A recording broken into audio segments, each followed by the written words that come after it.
Проба на електрически смукач. Взимате смукача, един шублер и измервате колко е излязло в буталцето. Както се вижда, тук е малко над 11 мм. Включваме в тока.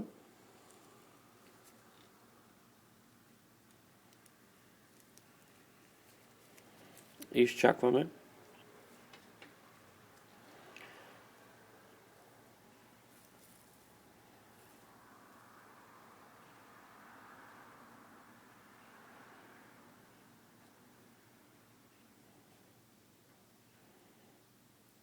Както виждате, само след няколко секунди буталцето започва да излиза.